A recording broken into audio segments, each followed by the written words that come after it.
Hi guys, সবাই ভালো আছেন আশা করি। আজ আমি আবার হাজির হলাম নতুন একটি টপিকস নিয়ে। আজকে আমি আপনাদের সাথে যে টপিকসটি আলোচনা করব সেটা হচ্ছে ইয়ের টু এর ব্যবহার। আর এই টপিকটি আজকে আমরা শিখব মজায় মজায়। মজায় মজায় মানে আমরা কয়েকটা স্ট্রাকচার দিয়ে এমনভাবে আলোচনা করব যে আজকে এই ভিডিওতেই ইয়ের টু এর ব্যবহার আমরা পুরোপুরি জেনে যাব। তো চলুন দেরি না করে শুরু করা যাক। তো প্রথমে আমি বলবো ইয়ের টুটা কখন ব্যবহার করা হয় এবং কি অর্থে ব্যবহার করা হয়। ইয়ের টুটা ব্যবহার করা হয় যে নেগেটিভ সেন্সে ব্যবহার করা হয়। ইয়ের টু ব্যবহার করা হয় নেগেটিভ সেন্সে ব্যবহার করা হয়। আর এটা ব্যবহার করা হয় যেটা এখনো হয়নি, যে কাজটি এখনো শুরু হয়নি সেই কাজটি বোঝানোর জন্য ইয়ের টুটা ব্যবহার করা হয়। তো চলুন এখন স্ট্রাকচার শুরু করি। দেখেন আমি কয়েকটাকে সেন্টেন্স লিখি। You are yet to, I am yet to, he বা she is yet to, they are yet to, we are yet to। দেখেন এখানে আমি কয়টা লিখছি সেন্টেন্স, 5টা সেন্টেন্স লিখছি, কিন্তু সেন্টেন্সগুলো এখনো কি হয়নি, ফুলফিল হয়নি। ওকে, এরপরে একটু আমি একটা জিনিস আপনাদেরকে একটু দেখাই স্ট্রাকচারটা কি হবে। ইয়ের টু এর স্ট্রাকচারটা অ্যাফার্মেটিভ কি হয় এটা বললাম সবসময় নেগেটিভ সেন্স বোঝানোর জন্য। তো এই স্ট্রাকচার হচ্ছে প্রথমে সাবজেক্ট থাকবে, সাবজেক্টের পরে am, is, are বা was, were। am is are কখন হবে? am is are হচ্ছে প্রেজেন্ট টেন্সে, আর পাস্ট টেন্সে হবে। এটা হলো প্রেজেন্ট টেন্স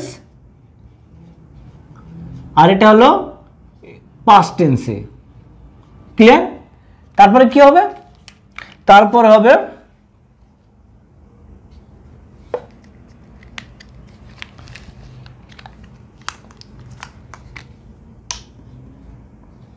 yet to, তারপরে আসলে ভার্বের V1 ফর্ম, তারপরে আদার্স। তাহলে স্ট্রাকচারটা কি দাঁড়ালো দেখেন। প্রথমে আসবে সাবজেক্ট, সাবজেক্টের পরে প্রেজেন্ট টেন্সে এম ইজ আর যে কোনো একটা হবে। এগুলো কি অনুসারে হবে? সাবজেক্ট বা পার্সন অনুসারে। তারপরে আসবে হলো ইয়ের টু, ইয়ের টু এর পরে যে মূল ভার্বটা আসবে সেটা আসবে ভার্বের V1 ফর্ম, তারপরে আদার্স কোনো ওয়ার্ড থাকলে আদার্স ওয়ার্ড আসবে। এখন দেখেন এইখানে আমি 5টা যে সেন্টেন্স লিখছি, কারণ বেসিক্যালি সাবজেক্টগুলো এই ধরনের হয়। আর এগুলো ছাড়া যদি হি বা শি লিখছি এই জায়গাতে, তখন অন্য কিছু নাম আসে, হি বা শি, রহিম, করিম, এই নামগুলো আসে। এগুলো দিয়েও তো কি হয়, সাবজেক্ট আসছে, এইভাবে সেন্টেন্স মেক হবে। তাহলে দেখেন আমি যদি বলি ইউ আর ইয়ের টু, আমি এই ডান পাশে কয়েকটা কি লিখছি দেখেন, এখানে কতগুলো আমি ভার্ব লিখছি। এই ভার্বগুলো দিয়ে আমরা প্র্যাকটিস করব প্রত্যেকটা। তো প্রথমে আমি লিখছি কি ইট। তাহলে ইট যদি আমি এখানে বসাই, ইট বসায় যদি প্র্যাকটিস করি তাহলে কি হবে দেখেন ইট। তাহলে you are yet to eat, এর মানে কি you are yet to eat মানে তুমি এখনো খাওনি। I am yet to eat, এখানে যদি এই জায়গাতে ইট দেন তাহলে কি হবে I am yet to eat, আমি এখনো খাইনি। He or she is yet to eat, সে এখনো খায়নি। দে আর ইয়েট টু ইট, তারা এখনো খায়নি। উই আর ইয়েট টু ইট। তাহলে দেখেন খায়নি কথা বলার ক্ষেত্রে কিন্তু কি হচ্ছে, এখানে ইয়েট টু ব্যবহার হচ্ছে। এখানে কিন্তু কোনো নট ব্যবহার হয়েছে, নট ব্যবহার হয়নি। ইয়েট টু দিয়েই বোঝানো হচ্ছে যে খায়নি, যায়নি, মানে যেটা এখনো হয়নি। এখনো হয়নি কথা বোঝানোর ক্ষেত্রেই ব্যবহার হচ্ছে কিন্তু এই ইয়েট টু, এখনো হয়নি বোঝানোর ক্ষেত্রে। তাহলে এই জায়গায় আমি যদি এখন বলি you are yet to read, তুমি এখনো এই বইটি পড়েন, তাহলে you are yet to read this books. I am yet to read this books. She is yet to read this books. They are yet to read this books.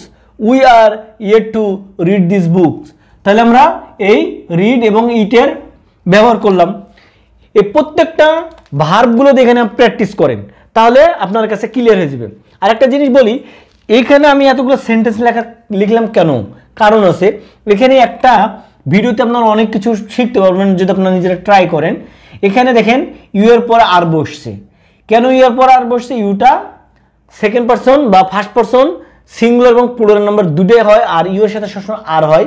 আর যদি এটা না বুঝেন তাহলে আমার পার্সন এবং নাম্বার নিয়ে দুইটা ভিডিও মেক করা আছে, আমার চ্যানেলের প্লেলিস্টে যায় সেটা দেখে আসতে পারেন যদি আপনাদের কোনো কনফিউশন থাকে, ঠিক আছে? তা এইভাবে আমি এগুলো বোঝানোর জন্য এম ইজ আর বোঝানোর জন্য আমি প্রত্যেকটা আলাদা আলাদা কি লিখছি, সাবজেক্ট লিখছি, সাবজেক্টগুলো লিখে এই সেন্টেন্স মেক করছি যাতে আপনাদের বুঝতে সহজ হয়। তাহলে দেখেন তো এবার আমরা ওয়াচ মানে দেখা, তাহলে যদি বলি আমি এখনো এই মুভিটি দেখিনি, তাহলে এটা দিয়ে প্র্যাকটিস করেন তো দেখি। আমি দেখিনি, তাহলে I am yet to watch this movie, আমি এখনো এই মুভিটি দেখিনি। তার মানে কি আপনার কাজটা এখনো বাকি আছে না, মুভিটা দেখেননি। তাহলে তুমি এখন এই মুভিটি দেখোনি, you are yet to watch this movie. সে এখনো দেখেনি, he is yet to watch this movie. They are yet to watch this movie. We are yet to watch this movie, মানে আমরা এখন এই মুভিটি দেখিনি। এবার যদি আমরা কাম দিয়ে প্র্যাকটিস করি, কাম মানে কি? সে এখনো আসেনি, এরকম বলি না, সে এখনো আসেনি। আমরা যখন নর্মালি বলি যে সে আসেনি, তখন কিন্তু নর্মালি আসেনি, তাহলে হি হ্যাজেন্ট বা হি হ্যাজ নট কাম, সে আসেনি, এরকম বুঝি না? ও আরেকটা জিনিস বলি, এখানে যে ইয়ার টু এর ব্যবহার করতেছেন, এর আগের ভিডিওতে আমি যেই ভিডিওটা মেক করছি আর কি ইয়েটের ব্যবহার, তো ওইখানে ইয়েটটা দেখাচ্ছি প্রেজেন্ট পারফেক্ট টেন্সে ইয়েট নেগেটিভ সেন্টেন্স কীভাবে ব্যবহার হয়। তো প্রেজেন্ট পারফেক্ট টেন্সে ইয়েট ব্যবহার করে, নেগেটিভ সেন্টেন্সে ইয়েট ব্যবহার করে যে সেন্স ক্যারি করে, এটাও একই। কিন্তু এই ইয়েট টু এর জায়গায় আপনি প্রেজেন্ট পারফেক্ট টেন্সটা ইয়েট ব্যবহার করে যেটা করছি লাস্ট ভিডিওতে, ওটাও ব্যবহার করতাম, সেম জিনিস, দুটোই একই অর্থ প্রকাশ করে। ওকে, তাহলে কাম দিয়ে বুঝলাম যে বলতেছি যে সে এখনো আসেনি, তাহলে he is yet to come, সে এখনো আসেনি। তো এই কথাটা বলি একটু স্মার্ট লাগতেছে, আপনি প্রেজেন্ট পারফেক্ট টেন্সে বলতে পারেন হি হ্যাজেন্ট কাম ইয়েট, সে এখনো আসেনি।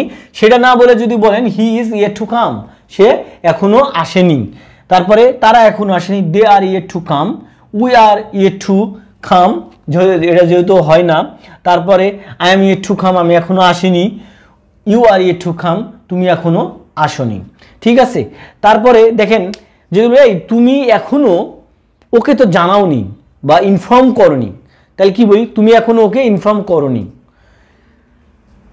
কিভাবে এটা হবে? You are yet to inform him, you are yet to inform him. Okay, তারপর I am yet to inform him, বা আমি এখনো তোমাকে জানাই, I am yet to inform you, সে এখনো আমাকে জানায়নি, এরকম বলে না, সে আমাকে এখনো জানায়নি। He is yet to inform me, সে এখনো আমাকে জানায়নি। তারপরে তারা এখনো তোমাকে জানায়নি, দে আর কি? They are yet to inform you, জানায়নি, ঠিক আছে? তাহলে আমরা এখনো তোমাকে কি করিনি? ইনভাইট করিনি, এটা ইনভাইটও বলতে পারেন। আরেকটা নিয়ে আসতাম কি? ইনভাইট। তাহলে we are yet to invite you, তোমাকে এখন আমরা কি করিনি? ইনভাইট করিনি। They are yet to invite you, তারা তোমাকে এখনো ইনভাইট করেনি। He is yet to invite you, I am yet to invite you, you are yet to invite me. তো এইভাবে আমরা কিন্তু এই কি ওয়ার্ডগুলো ব্যবহার করতে পারি। আমরা একসাথে শিখতেছি কি দেখেন, ইয়েট টু এর ব্যবহার শিখতেছি, এবং আমাদের যাদের ভোকাবুলারি কম, আমরা কম ভোকাব জানি বা আমাদের এই ওয়ার্ডগুলোর মিনিং জানি না, তারাও আমরা কিন্তু এগুলোর ওয়ার্ড মিনিংটাও জেনে যাচ্ছি, ঠিক আছে? তারপরে ড্র মানে কি? আঁকা। এখন যদি বলি যে কেউ হয়তো বলতেছে এই তোমার ছবি আঁকা এখনো শেষ হয়নি, বা তুমি এখনো ছবি আঁকোনি, তখন হয়তো বলতেছেন যে না আমি এখনো ছবি আঁকিনি, তাহলে কি বলবেন? I am yet to draw the picture, আমি এখনো ছবি আঁকিনি।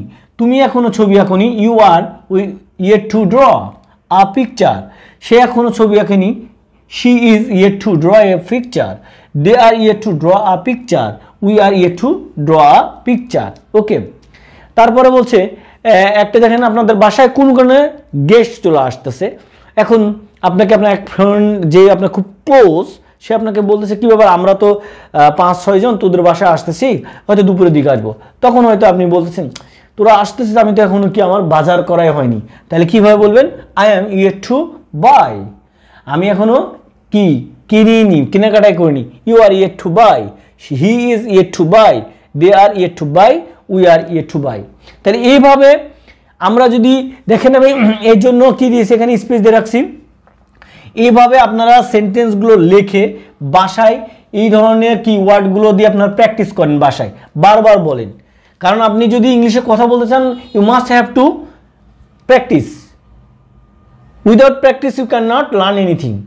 সো আপনাকে প্র্যাকটিস করতে হবে বাসায়। আর আমি যে ওয়ার্ডগুলো লিখছি যে এগুলোই দিয়ে আপনাকে প্র্যাকটিস করতে হবে সেটা না, আমার এই ওয়ার্ডগুলোর সাথে আপনি আরও 10টা ওয়ার্ড নতুন নিজের থেকে কি করেন, নিজে থেকে লেখেন, নিজে থেকে লিখে এগুলো বাসায় বসে বসে প্র্যাকটিস করেন। সবগুলো 2-3 বার করে বলেন, অ্যাটলিস্ট একটা সেন্টেন্স একটা ওয়ার্ড দিয়ে 3 বার করে বলেন। এভাবে যখন আপনি বলবেন, দেখবেন এগুলো আপনি ইজিলি বলতে পারতেছেন, তখন দেখবেন আর এই ওয়ার্ডগুলোর অর্থ জেনে গেলেন এবং ইয়ের টু এরও ব্যবহার জেনে গেলেন, আপনার কাছে ইয়ের টু ইজি হয়ে যাবে। তা আশা করি আপনাদের কাছে এই ভিডিওটি অনেক হেল্পফুল হবে এবং অনেক ভালো লেগেছে। যদি আমার ভিডিওটি ভালো লেগে থাকে তবে অবশ্যই লাইক এবং শেয়ার দিয়ে পাশেই থাকবেন। আসসালামু আলাইকুম, আল্লাহ হাফেজ।